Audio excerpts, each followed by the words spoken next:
Bitcoin Treasury companies wither thence. The next phase for Bitcoin Treasury companies is about building the financial architecture to keep mNAV above 1. Cycle after cycle, argues Greengage CEO Sean Kiernan.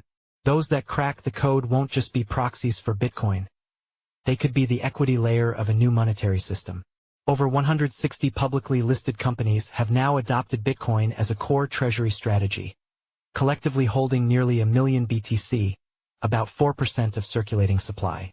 What began as a bold experiment by one firm has morphed into a global playbook. Raise capital, buy Bitcoin, and deliver partial equity exposure to Bitcoin through a listed vehicle. These stocks are trading not on earnings or cash flow, but on their ability to deliver Bitcoin per share, and most companies have achieved market capitalizations above net asset value, or as it is now known, mNAV, multiples above 1. The question now is not whether the BTC Treasury model can be implemented, but what comes next in terms of risks and opportunities.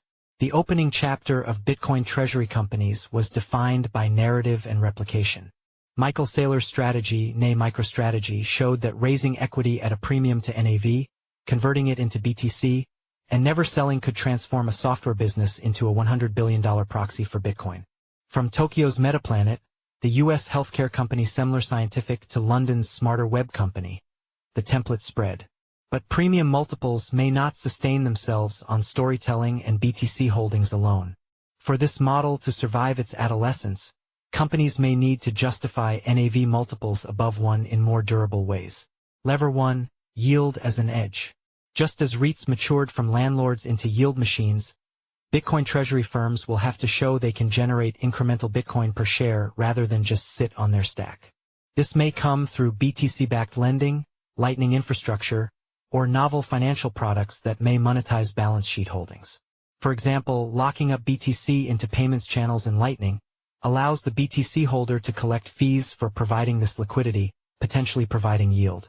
However, all yield strategies carry risks which need to be considered and managed, for example credit and counterparty risk. Without a yield engine, dilution could eventually catch up, and mNAV may compress toward 1. Lever 2, leverage, risk-weighted.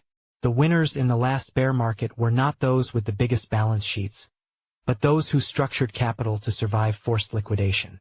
Some BTC treasury companies are currently considering the relative value of pledging their BTC as collateral in BTC-backed loans, to be lent USD. This USD can then be deployed as the company sees fit, for example to earn yield or buy more Bitcoin. However, this type of activity demands rigorous risk management and cash flow and scenario modeling.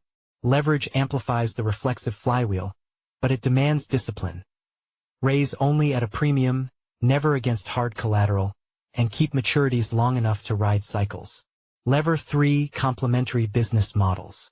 The third lever is to provide complementary business models, or the picks and shovels of the Bitcoin economy.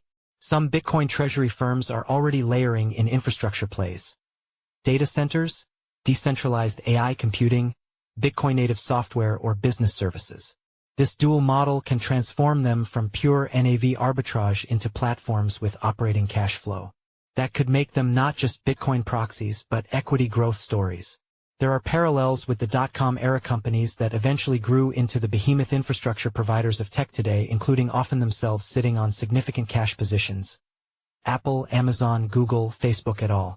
The reflexive phase of the Bitcoin treasury model is ending. As the flywheel slows, companies are professionalizing their Bitcoin treasury strategies. Designing capital stacks for resilience, perhaps generating Bitcoin yield without diluting per share exposure, and developing business lines that tether them to broader digital asset infrastructure. Those that succeed may justify persistent premiums above NAV, institutionalize their shareholder base, and become the Bitcoin native equivalents of REITs, tech giants, or energy majors. There is a risk that those who stay static may drift into irrelevance, perhaps even trading on the stock markets like closed-end funds with no growth. The next game probably is not about buying Bitcoin. That playbook is already written. It is about building the financial architecture to keep mNAV above 1, cycle after cycle. The companies that crack the code will not just be proxies for Bitcoin. They could be the equity layer of a new monetary system. This article is provided for informational purposes only and reflects the views of the author at the time of writing. It does not constitute financial advice, investment research, or an inducement to engage in investment activity. References to Bitcoin, corporate strategies, or listed companies are for illustrative purposes only. Greengage Company Limited is not authorized by the Financial Conduct Authority to provide investment, crypto trading, or regulated lending services.